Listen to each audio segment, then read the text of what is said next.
शबद गुरु सुरत धुन चेला, मिले परस्पर भया अकेला। ना कोई गुरु ना कोई चेला, उड़ जा हंस अकेला। ये कबीरदास जी की वाणी है।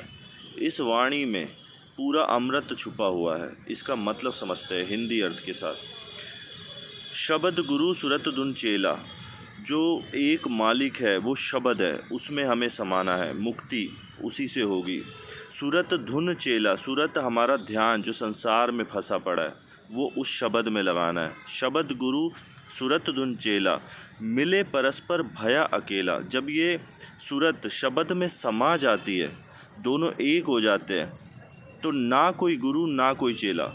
शबद गुरु सूरत धुन चेला, मिले परस्पर भया अकेला। जब ये दोनों एक हो जाते हैं तब कोई गुरु नहीं बचता और कोई चेला नहीं बचता। वही गुरु हो जाता है और वही चेला हो जाता है। अलग अलग नहीं होते, वो एक ही हो जाते हैं। उसी को परमात्मा की अवस्था कहा जाता है। शबद गुरु सूरत धुन चेला, मिले परस्पर भया अकेला। ना कोई गुरु ना कोई चेला, उड़ जा हंस अकेला। अरे वो आप ही हो जो अकेला उड़ के जाएगा। उस अवस्था को प्राप्त करके तभी मुक्ति हो पाएगी।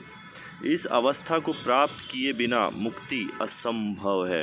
कोई गुरु लेने आएगा या कोई गुरु छोड़ने आएगा, ऐसा कुछ नहीं होने वाला। तुम ही गुरु हो, तुम ही चेले हो, तुम ही हो जो भी हो। समझ रहे हो? तुम ही संसार में फंसे हो, तुम ही इस संसार से निकलोगे। तुम ही तुम्हारे मुक्ति के दाता हो। तुम ही तो छोड़ोगे भाई। अब तुमने किसी चीज़ को पकड़ रखा है, उसको कोई भी गुरु मिल जाए, बड़े से बड़ा महाप्रतापी महाज्ञानी, वो कैसे छुड़ाएगा। हमने कथाएं कितनी सुनी है कि भाई पेड़ पे एक आदमी पकड़ा होता है, फिर एक गुरु से वो कहता है इसी ने पकड़ा है, मैं क्या करूं भाई। गुरु तो मार्गदर्शन कर सकता है ना, लेकिन चलना तो भाई तुम्हें ही पड़ेगा। रोटी तो तुम्हें ही पकानी पड़ेगी, आटा तो तुम्हें ही लगाना पड़ेगा ना। तो इस अर्थ का मतलब समझना, कबीरदास ने छोटी सी वाणी में सब कुछ बता दिया है। सब कुछ गुरु की ज़रूरत है, बिल्कुल है, मार्गदर्शन तो वही करेगा। इसलिए इस वाणी को अच्छे से समझो, सारा कल्याण हो जाएगा। शबद गुरु सूरत धुन चेला, मिले परस्पर भया अकेला। ना कोई गुरु ना कोई चेला, उड़ जा हंस अकेला।